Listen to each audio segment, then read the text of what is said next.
लेकिन दिल्ली में अप्रोक्स 2 करोड़ लोग रहते हैं। और मजे की बात देखें आप, उसमें से 15 लाख से 20 लाख ईपीएस 95 के परिवार रहते हैं। क्योंकि दिल्ली के अंदर जितना इंडस्ट्रियल एरिया था, जितना ईपीएस के लोग दिल्ली के अंदर है ना, उतने कहीं भी नहीं है। ले मसाले चल पड़े हैं लोग मेरे गांव के, अब अंधेरा जीत लेंगे लोग मेरे गांव के। ईपीएस 95 आंदोलन ने जो जागृति जगाई, जो लोगों के अंदर विश्वास दिखाया, जो भरोसा दिखाया, और जो आप लोगों ने मुझ पर भरोसा दिखाया, मैं उसके सामने नतमस्तक हूं और अपना शीश झुकाता हूं। आपने ये माना, और देखिए अभी भी फोन बज रहा है मेरा, मैं आपको दिखा दूं। अब मैं सबसे पहले दिखाना चाहूंगा, ये मेरा फोन है। 1000 लोगों ने कल से कॉल किया है। अगर मैं आपको दिखाना चाहूं, मैं माइक रख रहा हूं और मैं दिखाना चाहूंगा, देखिए सब अननोन नंबर है। 1000 से ज्यादा लोगों ने ईपीएस 95 वालों ने, ये देखिए नए नंबर पे, जो मैंने नंबर दिया उस नंबर पे कॉल किया है। लेकिन मेरी मजबूरी थी कि लोग रात को 12 बजे, 1 बजे, 2 बजे कॉल कर रहे थे, सुबह 4 बजे कॉल कर रहे थे, लेकिन मैं कॉल नहीं उठा सकता था, क्योंकि मैं एक इंसान हूं और मेरी क्षमता है कि मैं कितने लोगों का कॉल उठाऊंगा। लेकिन मैंने जो वादा किया था, मैंने 11 से 1 बजे के बीच में जितने हो सकता है उतने कॉल उठाए और उनको जवाब दिया। लोगों के बहुत सारे प्रश्न हैं। कुछ लोग कह रहे हैं हम बहुत बुजुर्ग हैं, मेरे को हार्ट सर्जरी हुई है, मैं कैंसर का पेशेंट हूँ, मैं चल नहीं सकता। ऐसे ऐसे लोगों ने फोन किया, अपना दुखड़ा जगाया। 2-3 लोग तो रोने लगे फोन करके। और उन्होंने, मजे की बात देखिए, 100%, 99 नहीं 100% लोगों ने मेरे आईडीए में सहमति दिखाई। वो मुझसे सेंट्रल लीडरशिप का नंबर मांग रहे थे, लेकिन मैंने उनको साफ साफ कहा कि भाई अपने लेवल पे आप नंबर निकालिए, मेरा नंबर देना उचित नहीं है, क्योंकि मैं नंबर दूंगा तो ये अच्छी बात नहीं है। आप अपने जहां से जुड़े हुए हैं वहां से नंबर लीजिए और उनसे बात करिए सेंट्रल लीडरशिप से कि भाई अब आ जाइए और कमान संभाल लीजिए, क्योंकि कमान संभालने की बारी आपकी है। अब सेना आ गई है, सेनापतियों का इंतजार है, और सेनापतियों को अब देर नहीं लगानी चाहिए। 1000 के करीब लोगों ने कॉल किया और अभी लगातार फोन बज ही रहा है, लेकिन मैं उठा नहीं पाऊंगा। मैं आपसे निवेदन करूंगा कि 11 से 1 बजे के बीच कॉल करें आप, और मैं, अब कुछ प्रश्न थे वो मैं प्रश्नों के जवाब दूंगा। मैं आपको एक और चीज बताना चाहता हूं, आज और कल 2 दिन के अंदर मैं पूरा प्लान जो भी है बता दूंगा। प्लान, मोटा मोटा प्लान आपको पूरा पता लग जाएगा। मोटी बात ये तो पता लग गई कि 7 हमें सेनापति चाहिए, और वो क्यों चाहिए हमें ये भी पता लग गया कि हमें वोट बैंक बनना है। ईपीएस 95 को एक मजबूत वोट बैंक बनना है, हमें ये भी पता लग गया। लेकिन आगे की प्लान क्या है, ये बहुत लोगों ने पूछा है, तो मैं ये साफ साफ बता दूं कि दिल्ली फतेह करनी है। दिल्ली फतेह करनी है, यही हमारा मूल मंत्र है, और दिल्ली फतेह करनी है लोकतांत्रिक तरीके से, वो मैं आज बताऊंगा। और कल मैं प्लान का पूरा खुलासा कर दूंगा कि दिल्ली फतेह करने के बाद कैसे हमें ईपीएस 95 मिलेगा। फिर आपके उसमें विचार जानूंगा कि भाई मेरा ये आइडिया है कि हम ये करने के बाद ये रिजल्ट आएगा, और फिर वो जो रिजल्ट आएगा उससे हमें ईपीएस 95 मिल जाएगा। सबसे पहले मैं बता दूं, इस देश के अंदर लोकतंत्र वोट बैंक से चलता है। लोग वोट बैंक बनाते हैं, किसी ने MY वोट बैंक बनाया, किसी ने दलित वोट बैंक बनाया, किसी ने ब्राह्मण वोट बैंक बनाया, किसी ने ओबीसी बनाया, किसी ने जाति के आधार पे बनाया, किसी ने धर्म के आधार पे बनाया, किसी ने आदिवासी के आधार पे बनाया। तो क्यों ना पेंशनर के आधार पे वोट बैंक बने। लेकिन वोट बैंक रिकॉग्नाइज कब होता है? वोट बैंक आपको तभी माना जाएगा कि आप इस मुद्दे से, मुद्दा तभी माना जाता है जो चुनाव में कारगर हो। मेरा कहने का मतलब ये है कि चुनाव में लोग अगर जाति के आधार पर वोट देते हैं तो पॉलिटिशियन जाति की बात करेंगे और जाति को रिजर्वेशन देंगे, चाहे कुछ भी देंगे, वो जातियों को ताकत देंगे। अगर चुनाव में कोई मुद्दा किसानों की बात करेंगे तो लोग किसान के मुद्दे पर वोट करेंगे। तो सरकार को पता है कि यार किसान नाराज हो जाएंगे, तो सरकार किसानों का भला करती है। ऐसे ही अगर हम लोग ईपीएस 95 के मुद्दे पे वोट करें और वो वोट ऐसा हो कि हम रिजल्ट को उलटफेर कर दें, हम करोड़ों में हैं, ये तो सबको पता है, लेकिन अगर वो वोट को हम रिकॉग्नाइज कर लें, लोग मान जाएं कि हाँ ये इस मुद्दे पर ही वोट बैंक पड़ा हुआ है, ईपीएस पर ही पड़ा हुआ है, तो सरकार मजबूर हो जाएगी कि इसका करने के लिए। लेकिन मैं उससे भी आगे की बात कह रहा हूँ, कि हमें सिर्फ वोट बैंक की तरह रिकॉग्नाइज नहीं होना है, हमें ताकतवर बन के आना है। हमारे सेनापतियों को कमान मिल जानी चाहिए, बागडोर मिल जाए देश की। और बागडोर कैसे मिलेगी देश की? लोकतांत्रिक तरीके में बागडोर मिलती है, आप सबको पता है, चुनाव में ही बागडोर मिलती है। जो जीत गया वो सिकंदर है, वही सब कुछ करता है। आज हम हमारे लोग भागते हैं, कभी हेमा मालिनी के पास, कभी किसी सांसद के पास, इधर उधर भागते हैं। क्यों भागते हैं?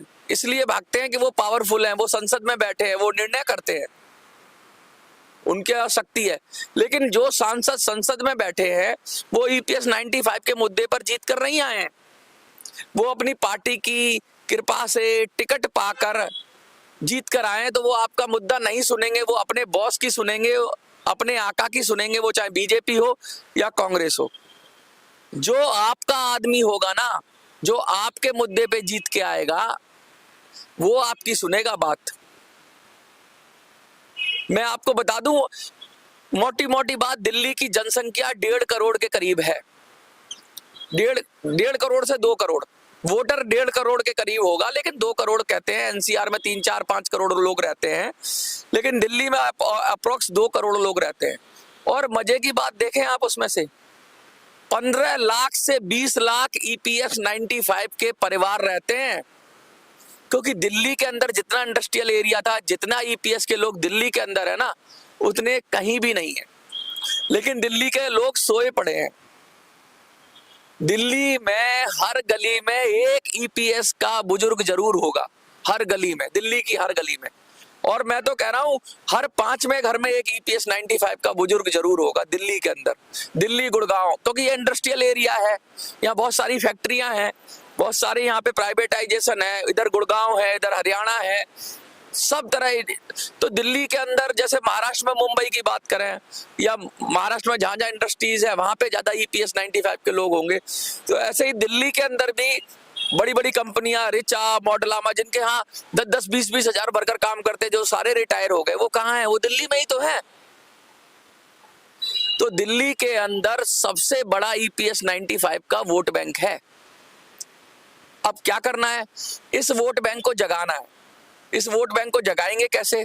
इस वोट बैंक को जगाने के लिए आप देश के किसी भी कोने में हो, मैंने कहा ना एक आर्मी बनानी है, आप देश के किसी भी कोने में हैं, आप दिल्ली में अपने रिश्तेदार, अपने ईपीएस 95 के जानने वाले जो भी लोग हैं, उनको फोन करेंगे। अगर आप नहीं आ सकते दिल्ली, कुछ लोग तो आएंगे दिल्ली, मैं बुलाऊंगा दिल्ली, बहुत सारे लोगों ने मुझे कहा है कि दिल्ली आएंगे और कंधे से कंधा मिलाकर इस आंदोलन में साथ देंगे। लेकिन जो लोग नहीं आ सकते वो फोन कर सकते हैं। तो कुछ लोगों ने मुझसे कहा जी हम फोन कैसे करें, हम तो दिल्ली में किसी को नहीं जानते। तो मैं एक ने गुजरात से फोन किया कि मैं गुजराती हूं भाई, मैं दिल्ली में नहीं जानता किसी को। तो मैंने कहा आप गुजरात में किसी को जानते हो?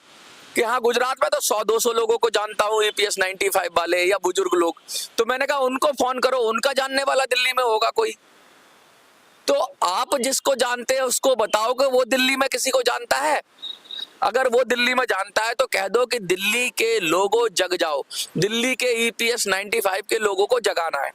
हमारी साइबर आर्मी का काम यही है, व्हाट्सएप से भेजो वीडियो, कहीं से भी भेजो, लेकिन दिल्ली के ईपीएस 95 के एक एक इंसान को, 10 लाख लोगों को, 10 लाख बुजुर्ग हैं दिल्ली के अंदर, दिल्ली और आसपास, उन 10 लाख बुजुर्गों को जगा देना है। और 10 लाख बुजुर्ग यानी कि एक के घर में 4 लोग तो होंगे, तो यानी पूरे 50 लाख वोटर तुम्हारे पास है। और जिसके पास 50 लाख वोटर है वो देश पे, दिल्ली पे राज करेगा। यही फतेह की तैयारी है, यही फतेह है। किसी को नहीं मांगना, हमने किसी से कुछ नहीं कहना, हमने अपने आदमी ढूंढ के लाने हैं बस, अपना आदमी, उसका परिवार, उसका दोस्त, हमने बस इतना कर लिया। आपको क्या कहना है? मैं ईपीएस और मेरा परिवार, मैं ईपीएस और मेरा परिवार सिर्फ ईपीएस 95 के नाम पर वोट करेंगे। अगर आपने इतना कर लिया और दिल्ली वालों से इतना करवा दिया, तो हमारे सेनापति दन दनाते हुए एकदम उन्हें कोई रोक नहीं सकता, वो विजय प्राप्त करेंगे। अब सेनापति क्यों डर रहे हैं मुझे नहीं पता, हमें आपस में से ही निकालने हैं। 6-7 लोग चाहिए हमें सेनापति। अभी ये आधा प्लान है, मैं फिर बता रहा हूं, इतने से मोटा मोटी आप समझ गए होंगे। हम सीधा सीधा चुनाव में जाएंगे ईपीएस के मुद्दे पे।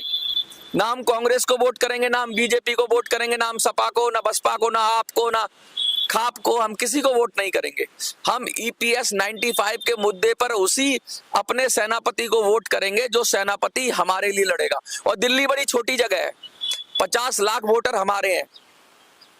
हम दिल्ली की 7 लोकसभा सीटों को फतेह करेंगे और अपने देश में वहीं बैठे हुए, जहां भी हम बैठे हुए हैं, हम चाहे कलकत्ता बैठे हुए हैं, चाहे वहीं से ये फोन काम करेगा। आपका ये फोन काम करेगा। और अब इससे होगा क्या? इससे होगा ये कि आप एक कंसोलिडेटेड एमपीज के साथ उलटफेर करने की स्थिति में होगे। पता नहीं किसकी सरकार आएगी, लेकिन जिसकी भी सरकार आएगी ना, वो आपको फिर इग्नोर नहीं कर पाएगा, क्योंकि आपके अपने बंदे किसमें होंगे? लोकतंत्र की सबसे बड़ी संस्था के अंदर बैठे होंगे। फिर आप किसी से भीख नहीं मांगोगे, किसी से मीटिंग नहीं करोगे, आप खुद नीति निर्धारक होगे। नीति तो बदलनी है, अरे भाई नीति तो बदलनी है, फॉर्मूला ही तो बदलना है। हम नहीं कह रहे 7,500, हम कह रहे हैं जितना हमारा बनता है फॉर्मूला सही कर दो। 60 साल 70 से डिवाइड क्या होता है भाई? अपने आप पेंशन बढ़ जाएगी, 10,000 15,000 जितनी हो जाए, 5,000 2,000 हो जाए। सही फॉर्मूला बनवाएंगे हम लोग, और ये काम 2 महीने में हो जाएगा। तो दिल्ली फतेह करनी है, साथ हमें चाहिए। हमारे पास फौज आ गई है पूरे देश में, हमारे पास 50 लाख वोटर हैं दिल्ली के अंदर, ईपीएस 95 के अंदर। क्योंकि 10 से 15 लाख, मैं बता रहा हूं, आप चाहे अपनी लीडरशिप से पूछ लीजिए, पूरी दिल्ली में 10 से 15 लाख लोग ऐसे हैं दिल्ली के आसपास जो कि ईपीएस 95 से सीधे सीधे जुड़े हुए हैं, पेंशन से जुड़े हुए हैं। पूरे देश में सबसे ज्यादा एनसीआर में लोग हैं, और बड़ी आसानी से, दिल्ली बहुत छोटा एरिया है, कहीं देश के दूसरे हिस्से में ये चीज करेंगे तो नहीं कर पाएंगे, लेकिन दिल्ली की लोकसभा का क्षेत्र भी बहुत छोटा है, कुछ किलोमीटर में आ जाता है। तो धो देंगे दिल्ली फतेह कर देंगे हम। अपनी जगह से बैठ के फतेह कर देंगे हम, बिहार से बैठ के दिल्ली फतेह कर देंगे। ईपीएस 95 वाले सिर्फ फोन ही मिला देंगे ना दिल्ली वालों को, या फोन मिलवा देंगे अपने जानने वालों से दिल्ली वालों को, तो दिल्ली फतेह हो जाएगी। हमारे सेनापति दिल्ली में आ जाएंगे। अभी पिक्चर बाकी है मेरे दोस्त। अभी ये मत समझना कि मैंने इतना प्लान बताया है तो क्या कल मैं महा खुलासा करूंगा कि भाई चलो क्या हो गया, अगर हमारे जीत गए तो सरकार थोड़ी ना हमारी बन जाएगी। सरकार हमें क्यों दे देगी, क्यों पेंशन दे देगी? कल मैं बताऊंगा कि सरकार, एक एमपी की ताकत क्या होती है।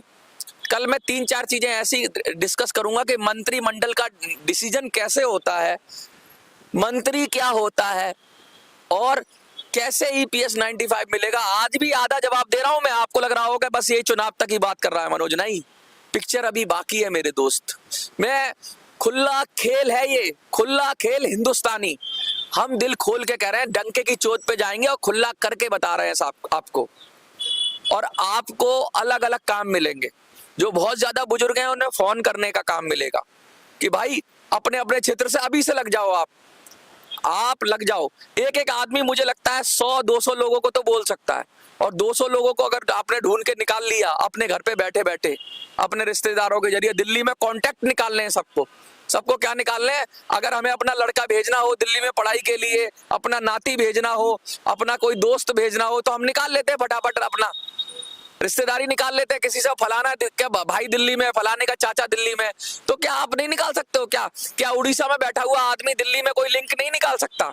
आप सबको दिल्ली में लिंक निकालने हैं और अपने लोगों को वहीं से कॉल करना है कि भैया दिल्ली फतेह करनी है, और ईपीएस 95 के मसले पर दिल्ली फतेह करनी है। और ये अभी आधा प्लान है। कई लोग सोच जाएं कि अब तो खत्म हो गया, मनोज ने सारी बात बता दी, अब तो ये खत्म हो गया। और ये चुनाव आचार संहिता के से पहले करना है हमको, क्योंकि आचार संहिता लगने के बाद हमारे सेनापति मैदान में उतर जाएंगे और हमें उनको जिता के हमें उनको जिता के हमें देश की सबसे बड़ी संस्था में भेजना है और ईपीएस 95, लेकिन संस्था में भेजने से काम नहीं बनेगा। उसके बाद क्या करना है वो उसका प्लान का भी खुलासा मैं कल बता दूंगा आपको कि भाई सपोज करिए हमने 50 लाख मत डलवा लिए, अभी हमारी आर्मी 2000 की तैयार हो गई है, 2000 लोगों से ज्यादा की हो गई है। 1000 लोगों ने तो मुझे कॉल किया है, 2000 नहीं, अब मैं बोलूंगा कि हमारे 4-5 हजार लोग पूरे देश में तैयार हैं जो कि इस योजना से जुड़ने को तैयार है, क्योंकि 1000 तो मेरे पास कॉल ही आई है, 1000 कॉल। सोचो, लोग कह रहे हैं कि एक ने बोला मेरे को उड़ीसा से कि मेरे पास 15-20 लोग हैं। तो सोचो, मैं तो देख के दंग रह गया कि इतनी बड़ी संख्या, इतनी बड़ी जनसंख्या, इतना बड़ा वोट बैंक सरकार ने अभी तक इसको क्यों नहीं दिया? क्योंकि आप संगठित नहीं थे, आपने अपने वोट की ताकत नहीं दिखाई। ईपीएस का मुद्दा उठाते हैं और चुनाव के समय जाके कोई हिंदू के नाम पे वोट दे आता है, कोई मुस्लिम के नाम पे वोट दे आता है, कोई बीजेपी के नाम पे वोट दे आता है, कोई कांग्रेस के नाम पे वोट दे आता है, कोई सपा के नाम पे, कोई बसपा के नाम पे, कोई आम आदमी पार्टी के नाम पे वोट दे आता है। लेकिन आपने ईपीएस 95 के मुद्दे पे वोट नहीं किया। हम कोई पार्टी नहीं बना रहे हैं, हम कोई कुछ नहीं कर रहे हैं, हम जो संसदीय लोकतंत्र है उसी के अंदर बस अपने 7 लोगों को दिल्ली फतह करके 7 लोगों को संसद में भेजना है। अभी ये आधा प्लान है, कल मैं पूरा प्लान बताऊंगा कि संसद में जा भेज देंगे हम तो उसके बाद क्या होगा। सबसे पहले तो ये बिकेंगे नहीं, क्योंकि ये हमारे आदमी है। ये हम वो बुजुर्ग भेजेंगे जो सबसे ज्यादा दुखी होगा ईपीएस 95 में, जो इसने सबसे ज्यादा काम किया होगा इस मुद्दे के लिए। हमारी सेंट्रल लीडरशिप से अच्छा कोई नहीं है इस मामले में। वो अगर डरेंगे ना तो हम उनका हाथ पकड़ के कहेंगे कि तुम चुपचाप खड़े हो जाओ, तुमको कुछ नहीं करना है। हम जिता के लाएंगे उनको हम जिता के लाएंगे उनको सिर्फ खड़े हो जाना है, उनका नाम चलेगा। हम पैसा इकट्ठा करेंगे उनके लिए, हम मीडिया इकट्ठा करेंगे उनके लिए, हम लोगों से बात करेंगे। अरे पैसे की भी जरूरत नहीं है, आपको कॉल ही तो करनी है, लोगों से बात ही तो बतानी है अपनी। और ये भारत है, यहाँ बुजुर्गों को सब आदर से देते हैं। हमारे यहाँ से कोई बुजुर्ग निकल जाता है तो हम वैसे ही पैर छू लेते हैं, हम जानते हो ना जानते हो नमस्कार कर लेते हैं, हम जगह छोड़ देते हैं बुजुर्गों के लिए बस में। तो क्या लोग आपको समर्थन नहीं करेंगे? अरे आपको, आप बुजुर्ग ही नहीं, आपको बच्चे भी, जवान सब समर्थन करेंगे, क्योंकि आपका मुद्दा सबसे जेन्युइन है। हम दिखाएंगे उनको कि कितने लोग शहीद हो गए। मैंने कहा था ना कि आप फोटो निकालो उनकी, जो जो लोग शहीद हो गए आंदोलन में, हम दिखाएंगे कितने लोग मर गए। अभी केरला की स्टोरी आ रही है, इतनी मार्मिक स्टोरी है जिसे सुन के लोग सचमुच आपको भेजेंगे। और देश में अब जो ईपीएफ की बात करेगा वही देश पे राज करेगा। लेकिन पिक्चर अभी बाकी है, पिक्चर अभी पूरी नहीं हुई है, पिक्चर कल पूरी होगी। कल मैं बताऊंगा, कल मेरा एक बड़ा इंटरव्यू है माफ करिएगा, एक बड़े चैनल पे मेरा इंटरव्यू है। मैं कोशिश करूंगा उसमें मैं आगे की रणनीति का खुलासा करूं और इसके बाद चुनाव जीतने की रणनीति का मैं खुलासा करूंगा। लेकिन आप सबसे उम्मीद है कि आप इस जो मेरे आइडिया से सहमत है तो यस लिख दीजिए कि हाँ हमें दिल्ली फतेह करनी है, यस। और पूरी ताकत से लिखना यस, डरना मत। अगर आपको मन में डाउट है तो हट जाना पीछे, क्योंकि सारे तरीका आपने आजमा लिए हैं। लेकिन आपको अगर संघर्ष करना है और इस 2 महीने में ही अपनी बात मनवानी है तो अपने हाई कमान, अपने लीडरशिप को बोलिए आके नेतृत्व करे और कमेंट में यस लिखना है आपको। कमेंट में यस लिखेंगे तो मैं उसके बाद कल मैं बताऊंगा आपको आगे का। कल के बाद एग्जीक्यूशन की स्टेज शुरू होगी। एग्जीक्यूशन का मतलब है कि फेज दर फेज प्लान का खुलासा होगा। ये तो आपका ये हो गया कि भाई सेनापति ढूंढ लिया, सेना तैयार हो गई, लक्ष्य पता चल गया। लक्ष्य हमें संसद में घुसना है और जगह पता लग गई कि पूरे देश में नहीं, पूरे देश में हम डिस्ट्रीब्यूटेड है, लेकिन दिल्ली में तो हम इकट्ठे हो सकते हैं। खुली मुट्ठी खाक की बन गई तो लाख की। तो बंद मुट्ठी से पूरे देश के लोग अगर इकट्ठा होकर सिर्फ दिल्ली की 7 सीटों पर ताकत लगाएंगे, अपना कोई रिश्तेदार निकालेंगे, अपना कोई लिंक निकालेंगे, तो डेफिनेटली दिल्ली में ऑलरेडी हमारे लोग पड़े हैं, हमारे लोग हैं। मैंने बताया 15 लाख के करीब परिवार हैं ऐसे जिनमें कोई ना कोई ईपीएस का बंदा है, तो वो अपने आप हम पता कर लेंगे। इसके आगे क्या करेगा हमारा सांसद, क्या करेगा वो मैं बताऊंगा कल। और कल के बाद मैं ये भी फेज बताऊंगा कि हम कहां तक पहुंचे। आज मुझे ये बताकर हर्ष हो रहा है कि 1000 लोगों ने सहमति दे दी है इस पर। अब मैं लगातार आपका फोन नहीं उठा पा रहा हूं, लेकिन 2 घंटे तो मैं लगातार आपका फोन उठाऊंगा 11 से 1। और मैं अब इस हेल्पलाइन को बड़ा करके इस पे व्हाट्सएप अभी चालू नहीं हुआ है, इस पे व्हाट्सएप चालू करूंगा, इस पे आपका इस पे बहुत सारी चीजें चालू करूंगा मैं। और ये मैं एक 24 घंटे के लिए यहाँ पे किसी साथी को दूंगा।